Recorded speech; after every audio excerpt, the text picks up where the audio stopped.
Cumprimentamos a todos com a paz de nosso Senhor e Salvador Jesus Cristo. Estamos iniciando mais um EBD na TV. Eu sou o pastor Henrique, moro atualmente em Cajamar, São Paulo. Se você deseja nos convidar para estarmos aí, entre em contato conosco. Meu telefone ainda é o mesmo telefone lá que eu usava em Imperatriz, no Maranhão, DDD 99, e o telefone 991520454, que é também meu WhatsApp. Dê aí um like, se inscreva no nosso canal, isso vai ajudar que outros também possam assistir.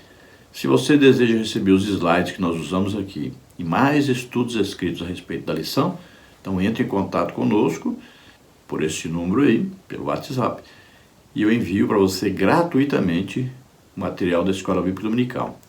Tanto a lição com mais comentários extras, quanto também envio para você os slides que nós usamos aqui.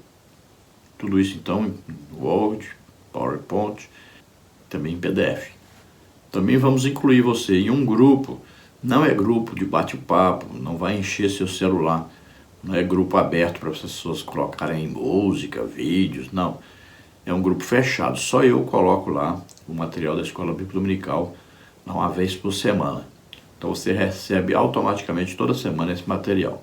Nós estamos estudando neste trimestre nas revistas da Escola Bíblica Dominical da CPAD Adultos com o tema A Carreira que nos está proposta, o caminho da salvação, santidade e perseverança para chegar ao céu.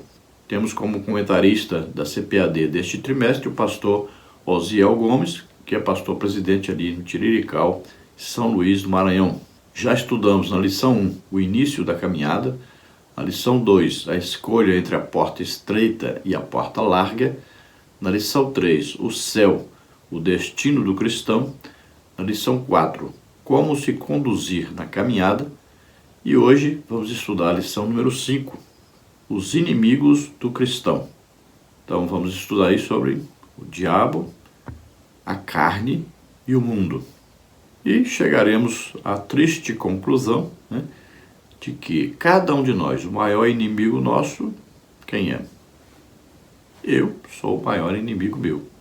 Se eu me esforçar em orar todos os dias, em jejuar, em estudar a palavra de Deus, em evangelizar, em manter uma íntima comunhão com Deus, então eu vou me santificar, eu vou me esforçar, eu vou vencer o pecado. Então nem o diabo, nem a carne e nem o mundo terão poder sobre mim. Nesta lição então vamos estudar os seguintes tópicos e os seguintes subtópicos. No tópico 1, o primeiro inimigo do cristão, o diabo. Subtópico 1, o diabo é real. Subtópico 2, a descrição de Satanás. Subtópico 3, a identidade do inimigo. Tópico 2, o segundo inimigo do cristão, a carne. Subtópico 1, conceito bíblico de carne. Subtópico 2, a carne no Novo Testamento. Subtópico 3, a perspectiva doutrinária da palavra carne. Tópico 3, o terceiro inimigo do cristão, o mundo. Subtópico 1, perspectivas bíblicas da palavra mundo. Subtópico 2, 3 níveis de vícios infames. Subtópico 3, vencendo o mundo. Então vamos procurar passar por todos esses tópicos e subtópicos, estudando esta lição que tem muita importância para nós. O texto áureo da lição está em Gálatas 5, 25 e 26, que diz: se vivemos no Espírito, andemos também no Espírito. Não sejamos cobiçosos de vanglórias, irritando-nos uns aos outros, invejando-nos uns aos outros. Então veja, a vida que está em nós, ela foi gerada pelo Espírito Santo. Nós nascemos de novo através de uma ação sobrenatural do Espírito Santo. Nós ouvimos a palavra de Deus e cremos. Isso aí não precisa de nenhum comentário. Para sermos salvos, precisamos só disso. Ouvimos a pregação do Evangelho, falando da morte e ressurreição de Jesus, cremos, pronto, estamos salvos. Agora, entrou aí uma ação direta do Espírito Santo. Quando nós cremos, o Espírito Santo vem nos convencer do pecado, da justiça e do juízo. Então, nesta hora, há uma regeneração, nós nascemos de novo. Então, houve aí uma ação direta do Espírito Santo para gerar em nós uma vida de comunhão com Deus. Então, o Espírito Santo vive em nós. Então, ele pode nos guiar ou não. Nós é que vamos tomar a decisão de nos entregarmos cada dia mais a Ele, a sua direção. Então, se vivemos agora no reino do Espírito, que mora em nós e nos governa, nos guia, então nós temos que andar de acordo com o Espírito Santo. E aí não cabe na vida do crente que vive debaixo da orientação do Espírito Santo cobiçar as coisas. O que é isso? Desejar as coisas que os outros têm, desejar ser aquilo que a outra pessoa é, se vangloriar, ou seja, gloriar-se a si mesmo como se fosse ele mesmo, que tivesse alguma coisa, que fosse mais sábio que os outros, que tivesse algum poder mais do que os outros, que não viesse de Deus. Então, se o Espírito Santo está em nós, quem é que revela para nós a palavra de Deus? O Espírito Santo. Quem é que nos dá poder para pregarmos, para orarmos para as pessoas serem libertas, serem curadas? Quem é que dá o poder? O Espírito Santo. Temos insistido aí, olha, Jesus, cheio do Espírito Santo, foi guiado pelo Espírito Santo. Todo o poder usado por Jesus, naqueles milagres, tudo, concedido tudo pelo Espírito Santo, porque Jesus estava na terra como homem. Então nós também temos o Espírito Santo em nós, e Ele que vai nos capacitar, nos orientar, nos guiar. Então veja que quando a pessoa não dá o devido valor ao Espírito Santo, não se submete ao Espírito Santo, acaba fazendo o quê? Irritando as pessoas à sua volta, causando inveja, né? Olha só, está acontecendo muito isso no meio evangélico hoje, principalmente no meio das lideranças, que as pessoas ficam querendo ser mais, crescer mais, aparecer mais. Parecem querer tomar o cargo, a posição, o ministério dos outros. Então, cada um tem o seu ministério. Então, siga nesse ministério para o qual você foi chamado por Deus e invista nesse ministério. Quero dar como exemplo eu mesmo. Eu não desejo, não quero, sei que não fui chamado para dirigir uma igreja. Não é o meu ministério, não tenho nada a ver com isso. Meu trabalho é o trabalho de evangelização, de ensino da palavra de Deus, de ministração, de curas, libertação, batismo com o Espírito Santo, salvação de almas. Então é para isso que eu fui chamado. Não é para ficar na igreja, é um trabalho da igreja, é outro trabalho de ficar lá, de cuidar das ovelhas, né, de visitar essas ovelhas, de pacientemente, né, discipular essas ovelhas, de estar ali no cuidado do dia a dia da igreja, administrar uma igreja, tudo. É um outro trabalho. Então eu sei disso e eu assumo o meu ministério. Então eu procuro seguir o meu ministério, o ministério que Deus me deu. Então eu admiro muito quem tem o ministério de dirigir uma igreja. Acho maravilhoso. Há o ministério de um pregador. Acho maravilhoso. Eu gosto de ouvir uma pregação. Aquele pregador, né, que grita, que pula e tal, e agita, né, as pessoas e tal. Eu acho bonito, assisto, né, vou à igreja, vejo, gosto muito. Mas não é o meu ministério. Então o meu é ensinar a palavra de Deus e ministrar as curas, batismo com o Espírito Santo, libertação, salvação de almas, né? Então é para isso que eu fui chamado e é isso que eu faço. E olha que eu já faço há um tempão, né? 34 anos. Verdade prática. Na jornada da fé há inimigos que tentam nos atrapalhar, o diabo, a carne e o mundo. Mas em Cristo somos mais que vencedores. Então essa jornada de fé, nessa nossa vida cristã, nós vamos ter que enfrentar inimigos poderosos, né? E sempre esses inimigos estarão fortes se nós nos fizermos de fracos. Então os inimigos crescem à medida que nós nos humilhamos diante dos inimigos. Nós temos que nos humilhar diante de Deus. Nós temos que nos fortalecer em Deus. Através de quê? Da oração, muita oração, jejum, estudo da palavra de Deus, congregar, evangelizar. Então nós vamos nos tornando cada dia mais fortes em Deus. Olha o que diz a Bíblia: submetei-vos, né? Sujeitai-vos. A quem? A Deus. Aí depois faça o quê? Aí resisti ao diabo, e ele fugirá de vós. Resisti à carne, e ela ficará fraca, não terá domínio. Resisti ao mundo, às coisas do mundo, e elas não terão poder sobre você. Olha aí. Então nós temos que nos fortalecer em Deus para enfraquecer o diabo, a carne e o mundo. Então temos que nos unir mais e mais a Cristo. Estamos em Cristo. Qual é a nossa posição? Em Cristo.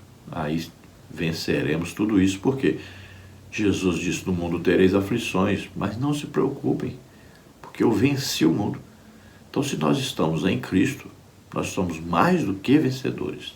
A leitura bíblica em classe está em Romanos 6, de 11 a 14, e em 1 de João 2, 15 a 17.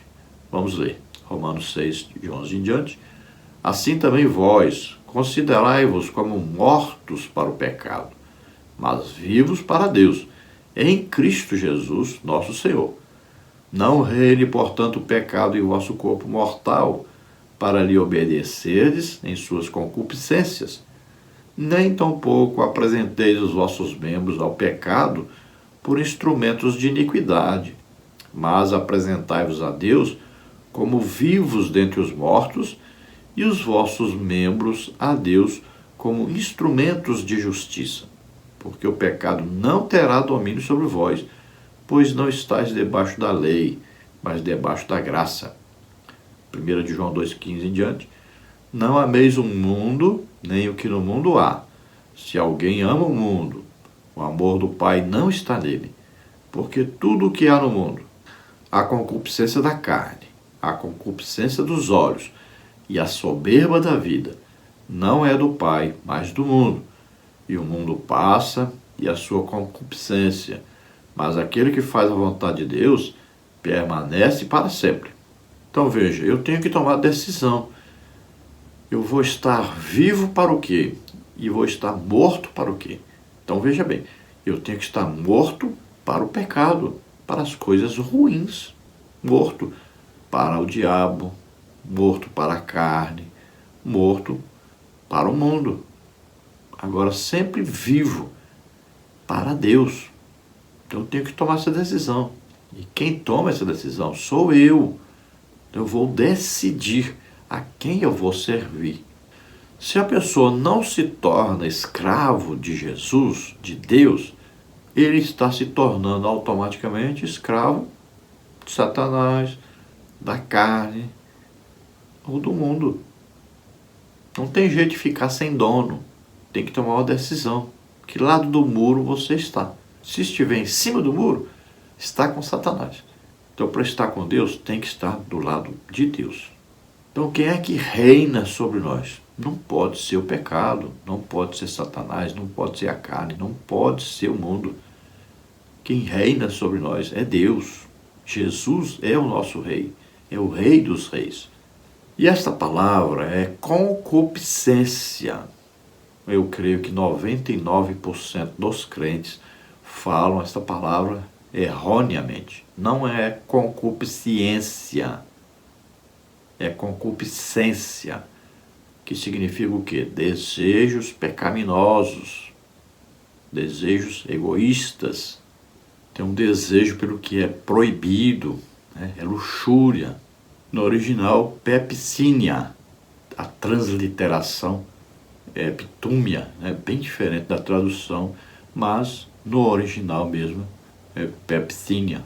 Mas não tem problema nenhum, você fale aí do jeito que está escrito na transliteração, né?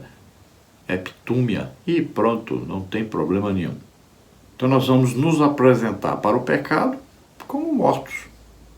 Vamos nos apresentar para Satanás, para o diabo, para a carne, para o mundo, como mortos para o sistema, né, para o pecado em que eles vivem, para o pecado que adotam como maneira de vida, de comportamento. E vamos nos apresentar diante de Deus como vivos, cheios do Espírito Santo, para estarmos em comunhão com Deus e fazermos a obra de Deus. Vamos nos apresentar para sermos membros de justiça, ou seja, estarmos a serviço, corpo, alma e espírito, a serviço de Deus. Então o pecado não pode ter domínio sobre nós, porque nós não vivemos mais segundo a lei. A lei veio para condenar, revelar o pecado e condenar o homem. Mas nós vivemos agora debaixo da graça.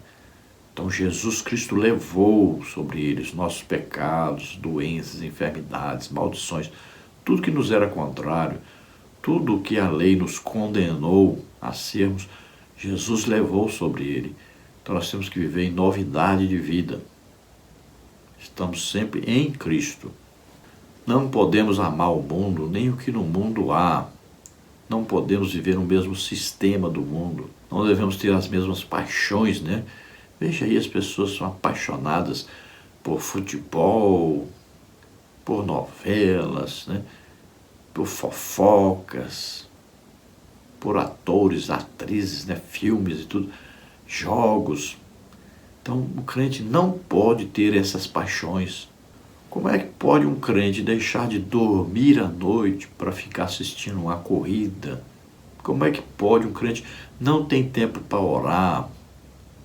Não acha tempo para ler a Bíblia, mas acha tempo de ficar aí 2, 3 horas vendo o futebol, vendo uma corrida, vendo a novela. Isso é um absurdo. Imagine o Espírito Santo dentro de você dizendo que ele não tem tempo para as coisas de Deus, mas tem tempo para as coisas do mundo. Não ama as coisas de Deus, mas ama as coisas do mundo.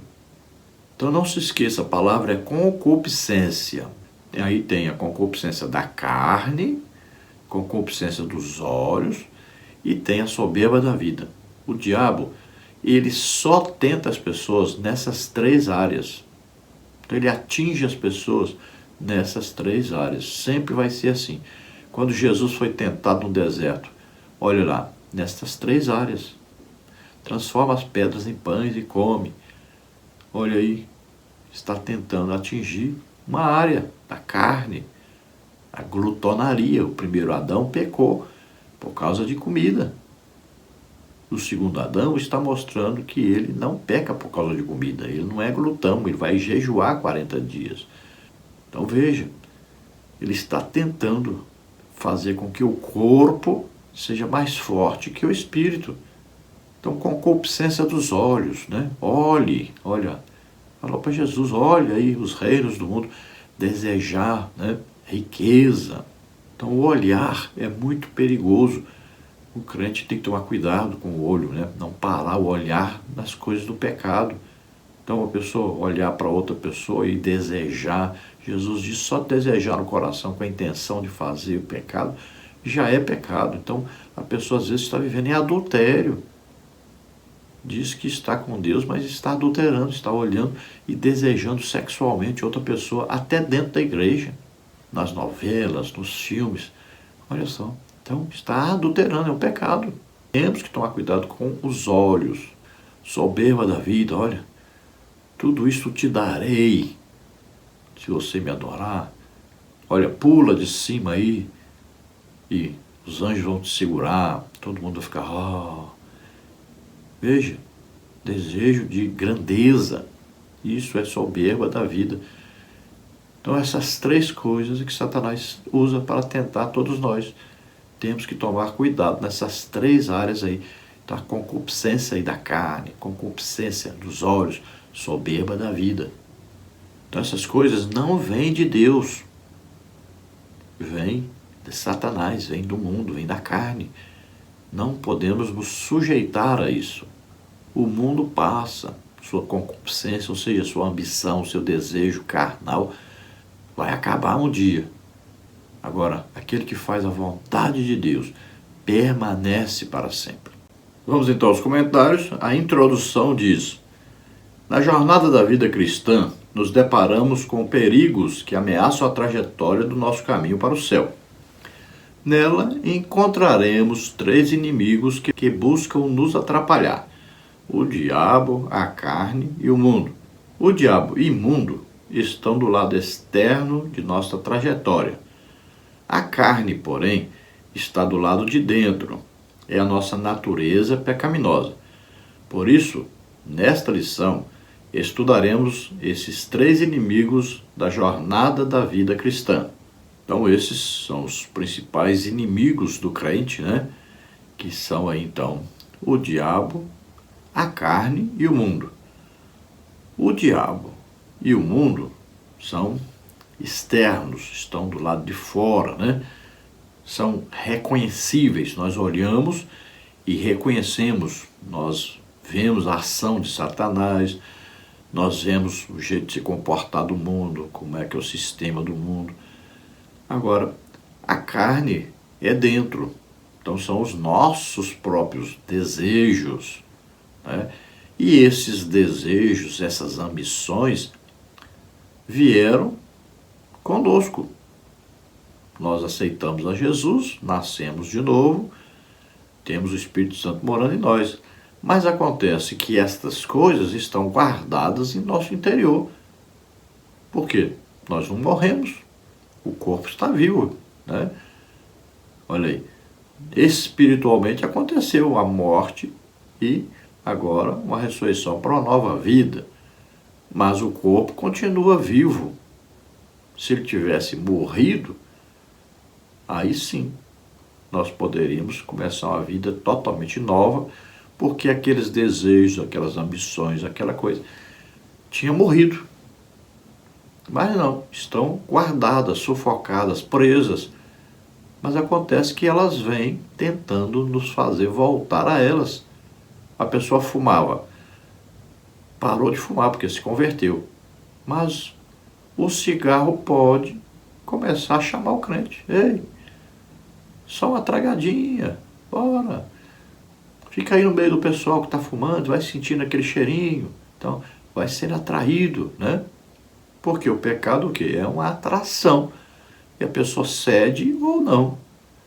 Então, ele tem que evitar estar no meio daquilo que pode fazer o pecar. Veja, a prostituição. Aí o crente começa a ficar assistindo filmes pornográficos, vendo pornografia na internet. Olha só. Ele está alimentando a carne. Ele está se deixando atrair pelas coisas da carne. E vai acabar praticando, não tem jeito. Então a Bíblia diz o quê? Eu não me deixarei dominar por nenhuma coisa pecaminosa. Mas se você dá lugar, essa coisa vai acabar te dominando. Tópico 1. O primeiro inimigo do cristão, o diabo. Subtópico 1. O diabo é real. A existência do diabo como pessoa é descrita desde o primeiro livro da Bíblia. No Antigo Testamento, as ações de Satanás são descritas em Gênesis, primeiro livro de Crônicas, Jó, Salmos, Isaías, Ezequiel e Zacarias. O Novo Testamento mostra a atuação do diabo por cerca de 25 vezes das 29 passagens dos evangelhos em que Jesus o menciona. O Novo Testamento mostra a situação do diabo por cerca de 25 vezes das 29 passagens dos evangelhos em que Jesus o menciona. Em seu ministério, Nosso Senhor atesta a realidade de Satanás. Mateus 13:39, Lucas 11:18. A existência do diabo como pessoa é descrita desde o primeiro livro da Bíblia. Vamos ver algumas referências aí de Satanás. Olha aí. Primeiro livro de Crônicas 21:1. Então Satanás se levantou contra Israel e incitou a Davi a levantar o censo de Israel. No livro de Jó tem vários, né? Olha aí. 1:6. Num dia em que os filhos de Deus vieram apresentar-se perante o Senhor, veio também Satanás entre eles. Jó 1:7. Então perguntou o Senhor a Satanás: de onde vens? Jó 1:8. Perguntou ainda o Senhor a Satanás: observaste o meu servo Jó? Jó 1:9. Então respondeu Satanás ao Senhor: porventura Jó debalde teme a Deus? Jó 1:12. Disse o Senhor a Satanás: eis que tudo quanto ele tem está em teu poder. Jó 2:1. Num dia que os filhos de Deus vieram representar-se perante o Senhor, veio também Satanás entre eles. Jó 2:2. Então o Senhor disse a Satanás: onde vens? Jó 2:4. Então Satanás respondeu ao Senhor: pele por pele. Jó 2:6. Disse o Senhor a Satanás: eis que ele está em teu poder. Jó 2:7. Então saiu Satanás da presença do Senhor e feriu a Jó. Zacarias 3:1. Satanás estava à mão direita dele para se lhe opor, o sacerdote Josué. Zacarias 3:2. Mas o Senhor disse a Satanás: o Senhor te repreende. Então veja lá no jardim do Éden, no início já, quem tentou Eva? Satanás. Então veja, está presente em todo o Antigo Testamento. No Novo Testamento, ainda é mais citado ainda. Vamos ver algumas referências no Novo Testamento, Apocalipse 12, olha aí. Mas ai da terra e do mar, pois o diabo desceu até vocês. 2 Coríntios 4:4. O Deus dessa era cegou o entendimento dos descrentes. Mateus 16:23. Para trás de mim, Satanás. 1 de Pedro 5:8. Aí o diabo, o inimigo de vocês, anda ao redor como leão. Tiago 4:7. Portanto, submetam-se a Deus, resistam ao diabo e ele fugirá de vós. 2 Coríntios 11:14 a 15 está aí. Pois o próprio Satanás se disfarça de anjo de luz. Efésios 6:11 a 12. Vistam toda a armadura de Deus para poder ficar firmes contra as ciladas do diabo. Mateus 4:8 a 10. Depois o diabo o levou a um monte muito alto. 1 João 3:8. Aquele que pratica o pecado é do diabo, porque o diabo vem pecando desde o princípio. Para isso o Filho de Deus se manifestou, para destruir as obras do diabo. Apocalipse 12:7 a 9. Miguel e seus anjos lutaram contra o dragão. E aí diz que ele é a antiga serpente chamada diabo, ou Satanás. Mateus 25:41. Então ele dirá aos que estiverem à sua esquerda: malditos, apartem-se de mim para o fogo eterno, preparado para o diabo e os seus anjos. Apocalipse 20:10. O diabo que as enganava foi lançado no lago de fogo que arde com enxofre. Efésios 4:26 a 27. Não deem lugar ao diabo. 1 de João 5:18 a 19. Sabemos que todo aquele que nasce de Deus não está no pecado. Aquele que nasceu de Deus o protege. O maligno não atinge. Sabemos que somos de Deus e que o mundo todo está sob o poder do maligno. Então veja aí quantas referências, quantas citações ao diabo, tanto no Antigo Testamento quanto no Novo Testamento. Algumas vezes chamado Satanás, algumas vezes chamado diabo, às vezes chamado tentador, às vezes chamado maligno, chamado de besta, de dragão, de serpente. Então é importante que nós já sabemos o final dessa história. Se formos fiéis a Deus, veremos aí a derrota total de Satanás, que será no final de tudo lançado no lago de fogo e enxofre para sempre. Então o diabo, Satanás, é real. Então sempre quando você tiver dúvida de alguma coisa, pergunte: Jesus falou sobre isso? Se Jesus falou, pronto, o que Jesus falou é isso. Subtópico 2. A descrição de Satanás. As Escrituras Sagradas descrevem Satanás como um ser espiritual que pertencia a uma ordem angelical dos querubins, sendo o mais exaltado deles, como está em Ezequiel 28, 12 e 14.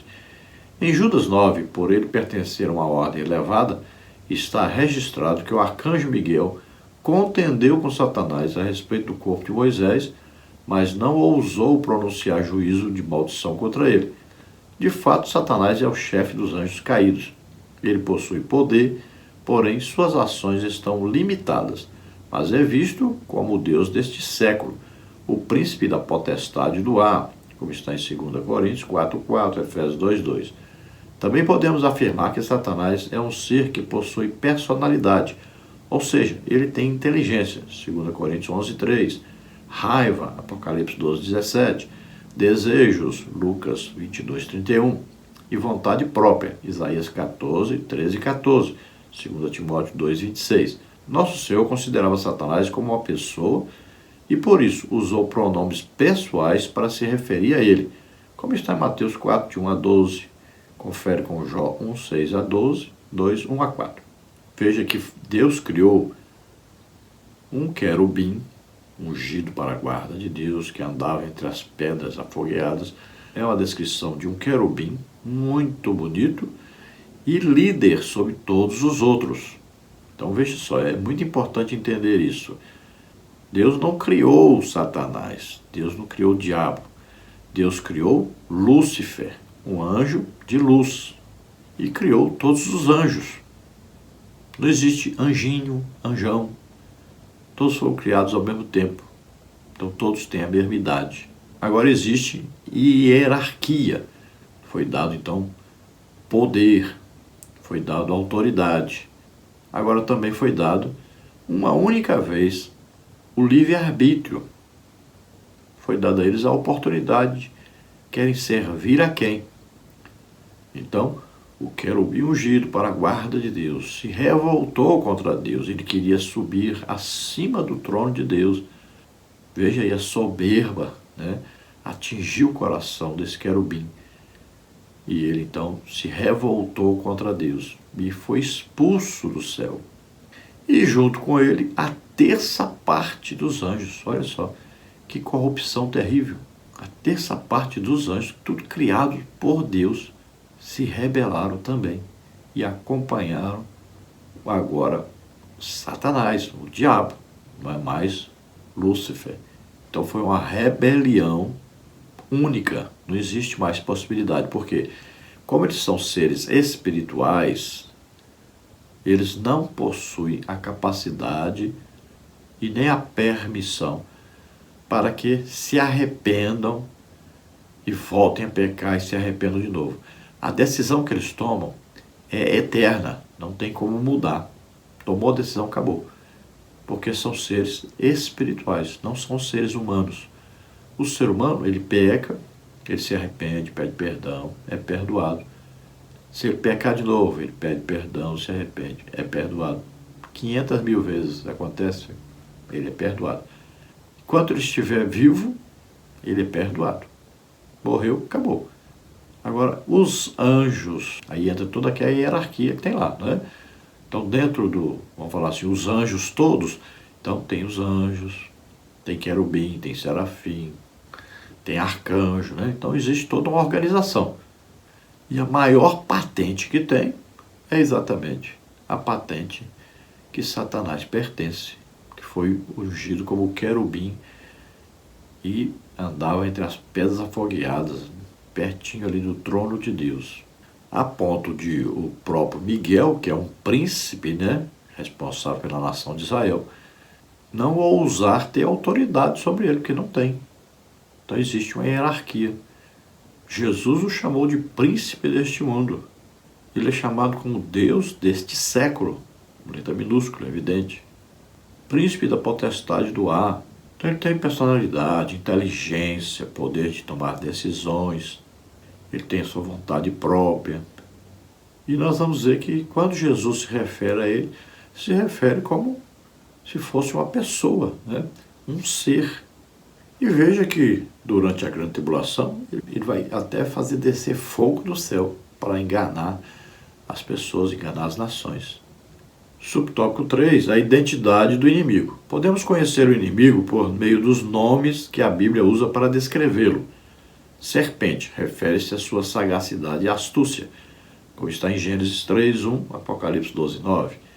Satanás, mencionado 52 vezes, adversário ou opositor, Zacarias 3, 1, Mateus 4, 10, Apocalipse 22.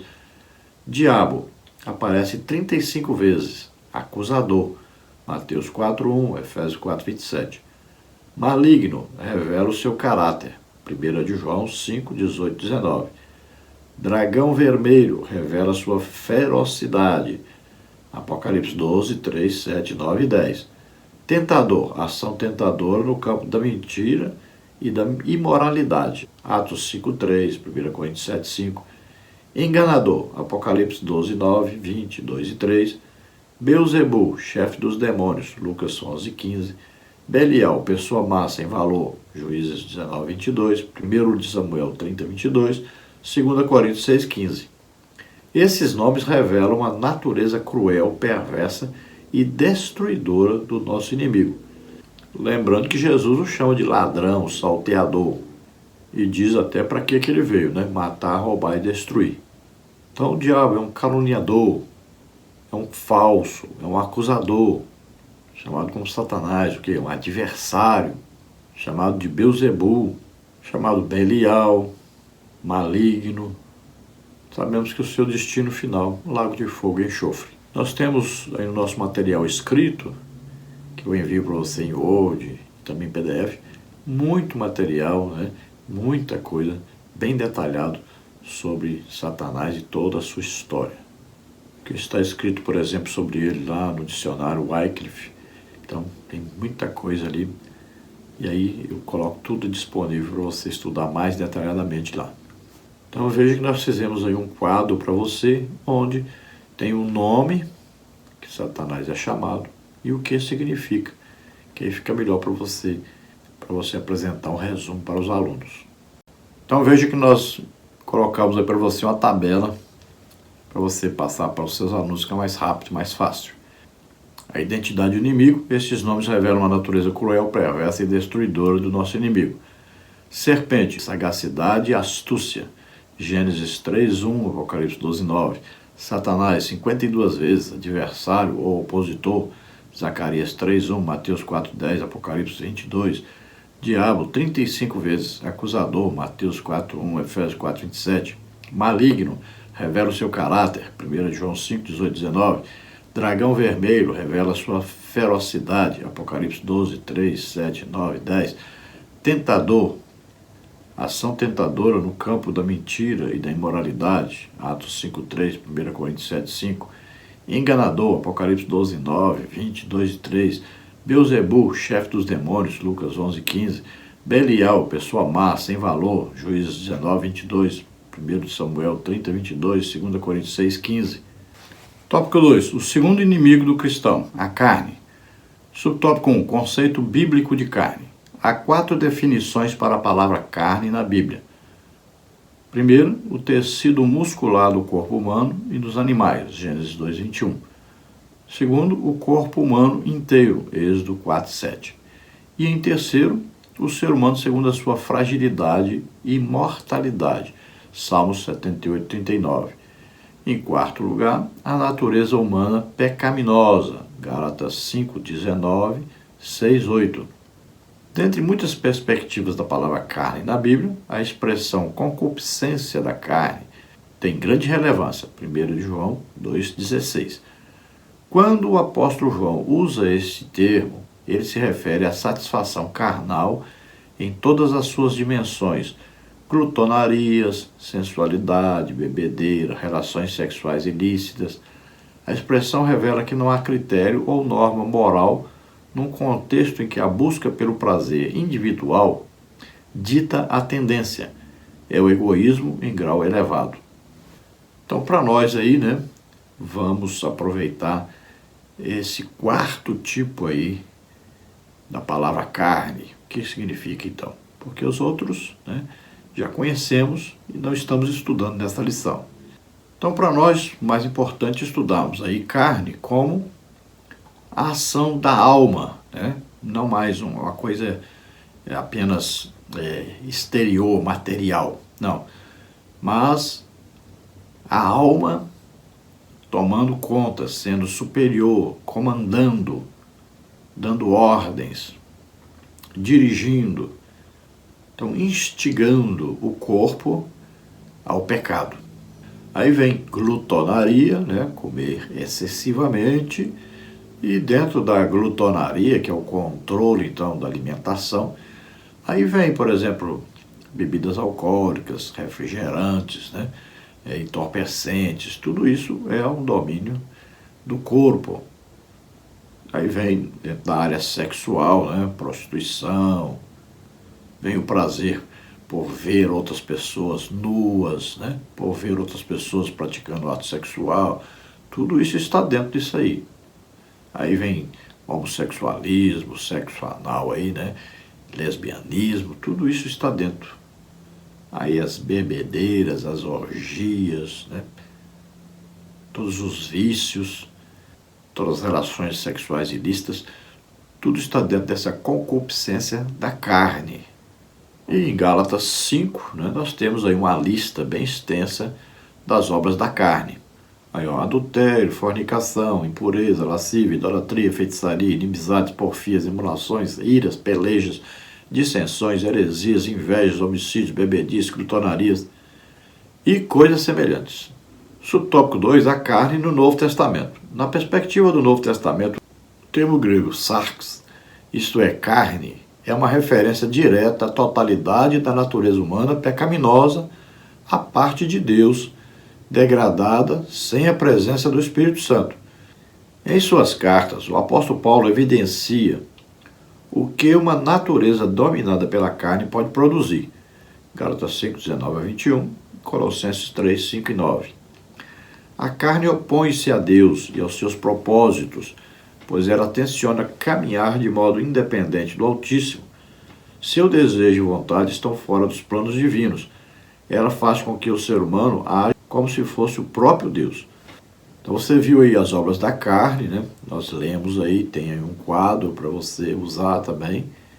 Colossenses 3, 5 e 9 também diz, olha, mortificai, pois, os vossos membros que estão sobre a terra, a fornicação, a impureza, a afeição desordenada, a vil concupiscência e a avareza, que é a idolatria.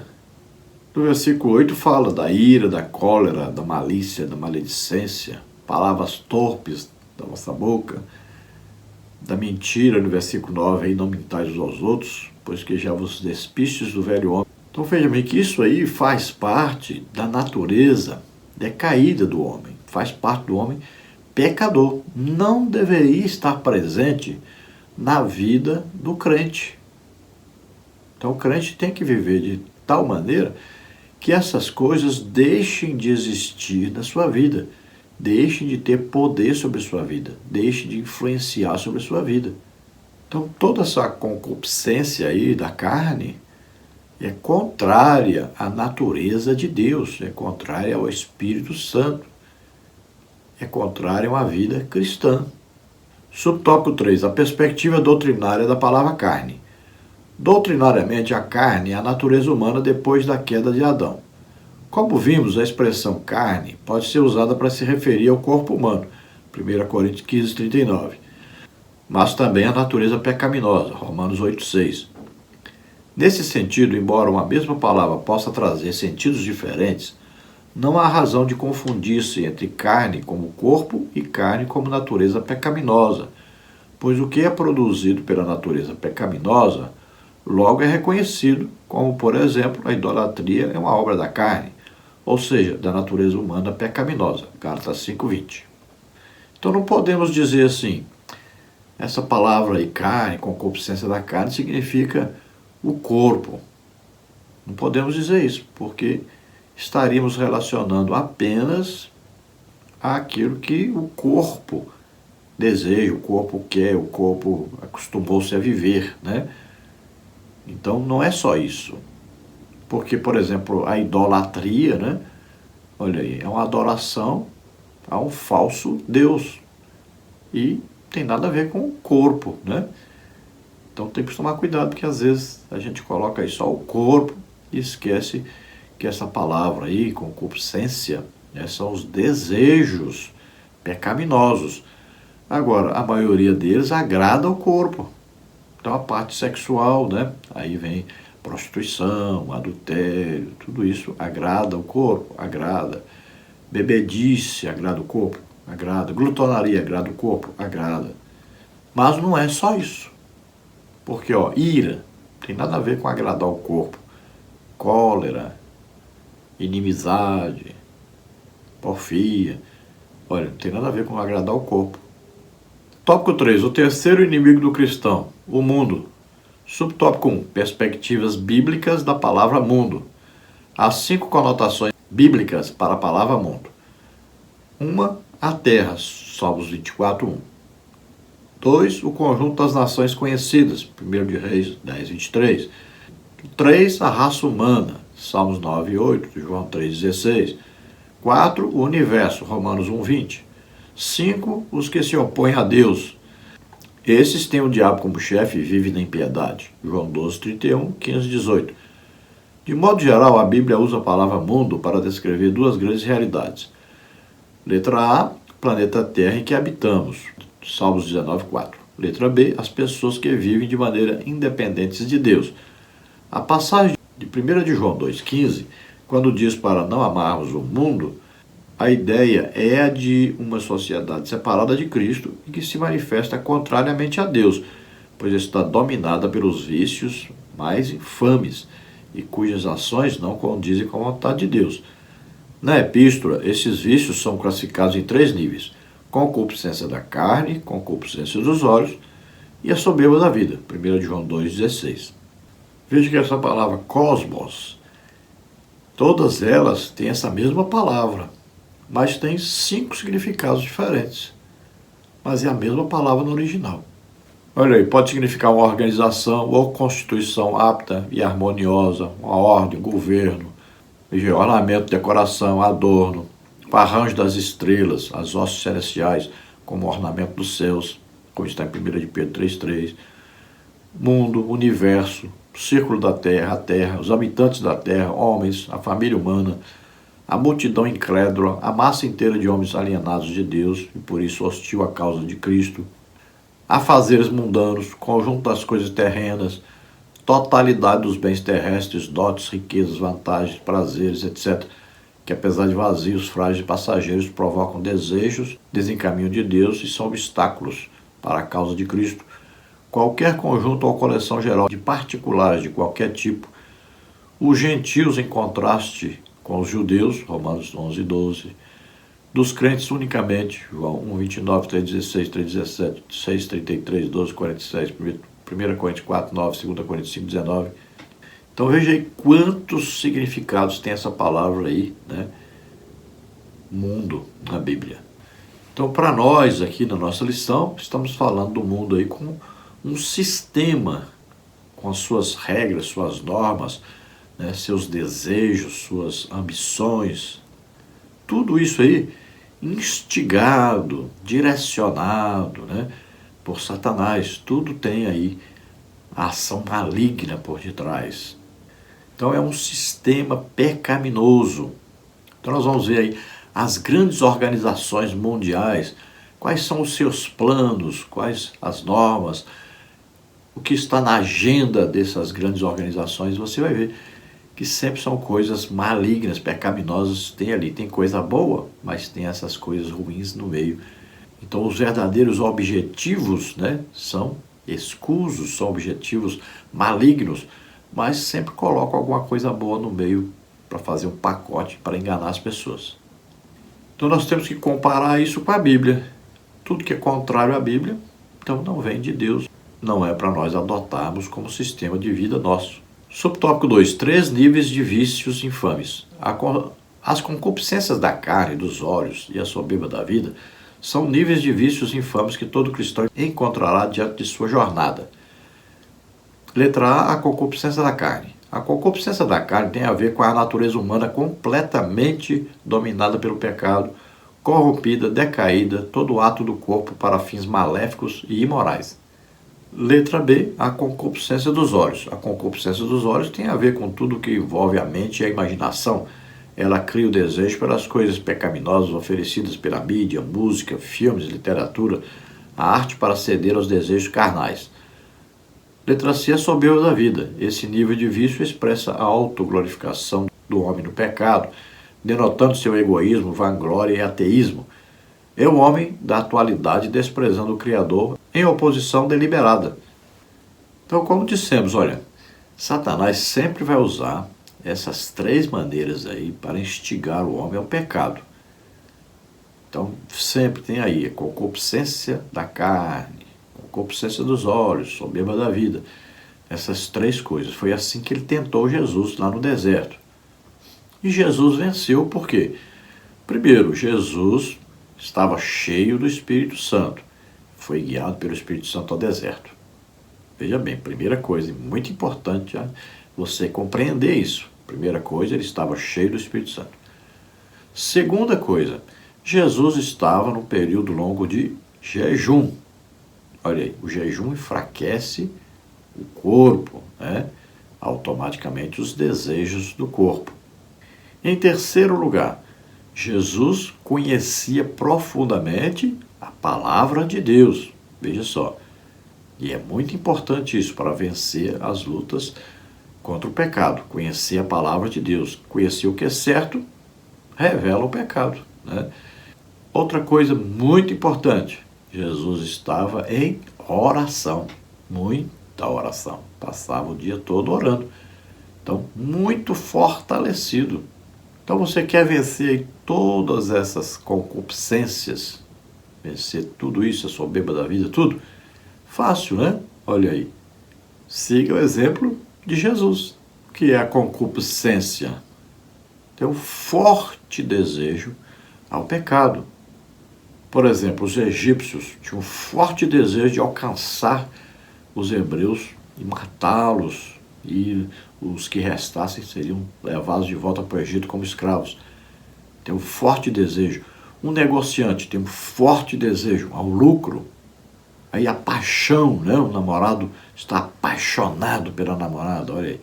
É uma forte paixão, né? Que pode roubar toda a personalidade da pessoa, que pode confundir a pessoa, fazer a pessoa cometer atos que não deveria cometer devido a uma paixão. Não é amor, é paixão. Por causa de uma paixão sexual, as pessoas se matam, né? O marido mata a mulher, a mulher mata o marido, por causa do ciúme, que é exatamente por causa de uma paixão, não é amor. Amor, ninguém mata o outro por causa de amor. Então, por exemplo, aí também vem o forte desejo de enriquecimento a qualquer custo. Né? Tudo isso aí tem a ver com essa palavra, concupiscência. Tem muito a ver com o excesso, né? A luxúria, desejo por coisas proibidas, desejo pelo pecado. Muitas vezes é o que? A cobiça, né? Desejar o que é do outro. Tem a ver também com os deleites da vida. Então aí vem a concupiscência dos olhos, que é muito perigosa devido ao olhar do ser humano, né? Através do olhar, muitas vezes entra o quê? O pecado, por exemplo, de adultério, né? O pecado aí de prostituição, o roubo, por exemplo, a pessoa olha, atenta para aquilo ali e começa a desejar ter aquilo ali, né? Então esse olhar, esse tipo de olhar pecaminoso, que leva à imaginação, né? Então por isso que Jesus falou a respeito do adultério, que não é só praticar o ato sexual, mas o olhar com o desejo já é o pecado. Então entra muito aí o que? Os filmes, né? Os filmes pornográficos, aí vem os jogos, vem desenhos infantis, até nos desenhos colocam aí pornografia, tudo é oculto lá no meio, né? Que as mensagens subliminares. Aí está aí na literatura, né? Tem aí várias revistas, né? Pornográficas, livros, na arte, né? Os desenhos. Então, tudo isso vai envolver essa parte aí da concupiscência dos olhos. E a soberba da vida sempre aquele desejo de ser grande, ser maior do que os outros. Satanás intentou subir acima do trono de Deus, olha só. Então aquele desejo por vanglória, por elogios, muitas vezes o desejo até de viver independente de Deus, tem a ver com receber um elogio, né? Receber uma honra, como se a pessoa tivesse aquilo, ou feito aquilo, ou falado aquilo, de si próprio, e não vindo de Deus. Vamos ver o grande exemplo disso aí. Olha lá, Herodes foi comido por bicho porque não deu glória a Deus. Olha aí. Então é a vanglória, a pessoa se gloria a si própria, achando que aquilo que tem, ou que sabe, ou que pode, vem dele próprio e não de Deus. Então veja que um querubim criado por Deus quis ser melhor do que Deus que o criou. Esta é a soberba da vida, é a autoglorificação. Satanás tentou fazer com que Jesus assumisse um próprio plano dele, criasse um plano próprio, saísse fora do plano de Deus. Subtópico 3, vencendo o mundo. Há um sistema carnal que age sob o comando do maligno, que busca nos remover do caminho que leva ao céu por meio de ideologias anticristãs, estilos de vidas que não glorificam a Deus e formas contrárias aos valores do Evangelho. Para vencer essas investidas, É preciso ter uma vida cheia do Espírito Santo, Efésios 5,18. É preciso também viver plenamente em Cristo Jesus, fazendo a vontade de Deus, Mateus 7,21. Sendo assim, precisamos nos sujeitar a Ele, resistir ao diabo, pois temos a sublime promessa: Ele fugirá de vós, Tiago 5,7. Então existe um sistema, que é controlado, movido, dirigido, vamos dizer assim, assoprado sobre o homem, que vem de Satanás. Ele instiga, ele orienta, ele vê já no homem o desejo de fazer, então ele vem dando ideias de como fazer, vem instigando, vem ajudando para que o homem realize, que o homem cometa o pecado. Então ele usa ideologias anticristãs, estilos de vida, que não glorificam a Deus em nada. Veja aí, por exemplo, surge um jogador de futebol famoso de repente. Você já vai ver que ele vai daqui a pouco estar atolado aí em coisas que não agradam a Deus. Começa a arranjar uma mulher, casa, arruma outra mulher, casa também, arruma outra. Daqui a pouquinho está na prostituição, no adultério, alguns vão para as drogas. Então são estilos de vida. Você vai ver esses artistas, atores, essas pessoas famosas, que o estilo de vida deles é um estilo de vida que desagrada a Deus. É um estilo de vida pecaminoso. O que nós precisamos fazer? A Bíblia não diz para você falar assim: "Oh, Espírito Santo, me enche, me enche". Não, a Bíblia diz o quê? Enchei-vos. Enchei-vos do Espírito Santo. Como é que você vai se encher do Espírito Santo? Você já sabe. Olha aí, o que é? Muita oração, muito jejum, muito estudo da Bíblia, evangelização, congregar, escutar a palavra de Deus, colocar em prática. Se não fizer isso, não adianta, nunca vai ser cheio do Espírito Santo. Você foi batizado com o Espírito Santo? Pois vá orar em línguas todos os dias, vai se encher. Então, enchei-vos do Espírito. É Espírito Santo, Espírito, letra maiúscula. Então, nós vamos nos aproximando mais e mais de Deus, e aí vamos ficando cada vez mais fortalecidos, confiantes, nossa fé vai aumentando. Aí nós vamos resistir ao diabo e ele vai fugir de nós, porque nós estamos em comunhão com Deus, estamos cheios do Espírito Santo. Conclusão: o apóstolo Pedro nos adverte a respeito do plano do inimigo em nos tragar. 1 de Pedro 5,8. Com o objetivo de destruir a obra realizada por Cristo em nossas vidas. Ele quer enfraquecer a nossa caminhada rumo aos céus. A ação diabólica é feita mediante aos ataques do inimigo. Então, para não ceder aos seus ardis, precisamos viver constantemente sob a presença do Espírito Santo, preparados e fortalecidos em Deus. Gálatas 5,16, Efésios 6,10. Então, se sabemos que o inimigo anda em derredor o tempo todo, ele se faz parecer, ele pousa de leão, como se ele fosse terrível, como se ele pudesse mandar, como se ele pudesse ser o nosso Deus, o nosso controlador. Então ele se posa assim como valente, mas não é. O leão mesmo é o leão da tribo de Judá, Jesus Cristo. Então Satanás é só imitador. Agora ele anda procurando o quê? Uma maneira de derrubar a gente. Ele anda, olha, deixa eu ver qual é o lugar que eu posso atacar, o que eu vou fazer que ele gosta, vou ajudar naquele ali para ele errar, para ele pecar. A história conta que Aquiles era um excelente lutador, homem muito valente que vencia todas as batalhas. Mas um dia, um soldado fraquinho, frágil, descobriu como derrotá-lo, que olhou que através da sua armadura tinha uma abertura no calcanhar ali, onde está hoje que nós chamamos de tendão de Aquiles. Então ali é que ele atingiu Aquiles e derrubou Aquiles. Então veja que havia uma brecha, havia uma oportunidade. Assim também Satanás faz, fica procurando oportunidades na nossa vida, uma brecha para poder nos derrubar. Então cuidado, não dê lugar ao diabo, é o que a Bíblia diz. Jesus disse: vigiai e orai. Veja bem, temos que tomar muito cuidado, sempre estar com a armadura de Deus em dia, E veja que todas aquelas coisas da armadura, existe uma arma de ataque que é a palavra de Deus, Mas existe uma coisa que nada vai funcionar na armadura se não tiver. E que está lá no final. Olha lá, orando todo o tempo no Espírito. Orar no Espírito, letra maiúscula, orar no Espírito Santo. É orar o quê? Em línguas. Isso é um grande segredo para muitos ainda. Olha lá, Judas disse, olha, edificando-vos na vossa santíssima fé, orando o quê? No Espírito Santo, orar em línguas. Paulo diz que quem fala em línguas edifica-se a si mesmo. Então isso é importante demais, é o fortalecimento do crente. É o fortalecimento espiritual que todo crente deve ter. Então temos que andar no Espírito, porque aí nós não vamos cumprir a concupiscência da carne. Veja que vivemos em guerra, espírito e carne, o tempo todo.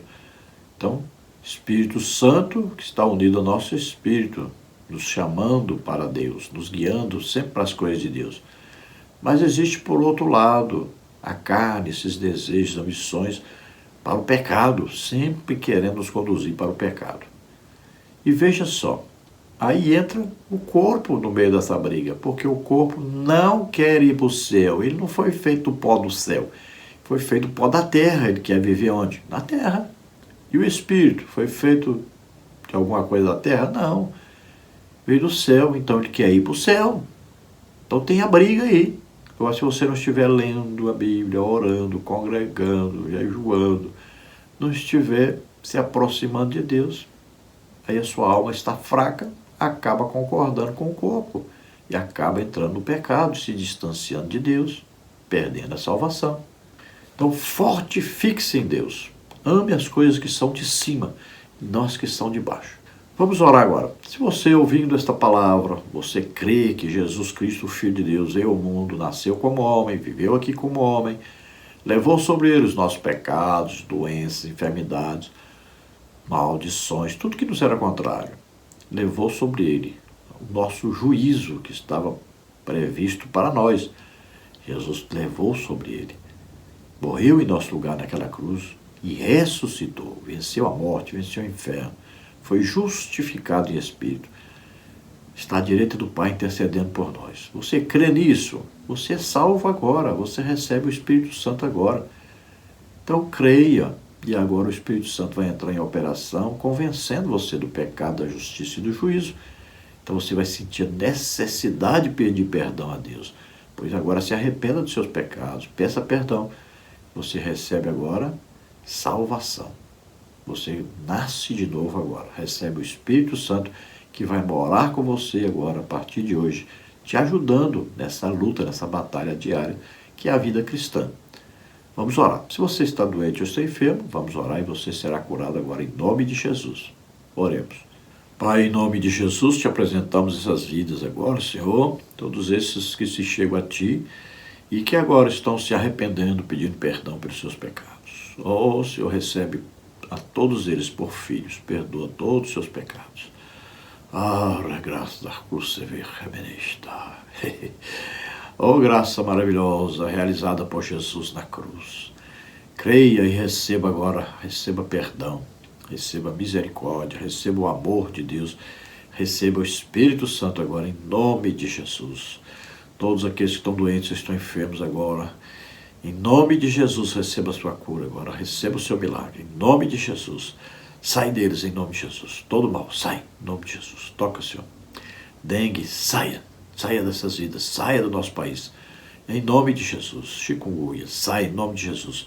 Toda doença, toda enfermidade, Covid-19, saia, em nome de Jesus. Todo mal vai saindo dessas vidas. Toca, Senhor, deles e cura totalmente, em nome de Jesus, eu te peço, Pai. Glória a Deus, aleluia. Amém.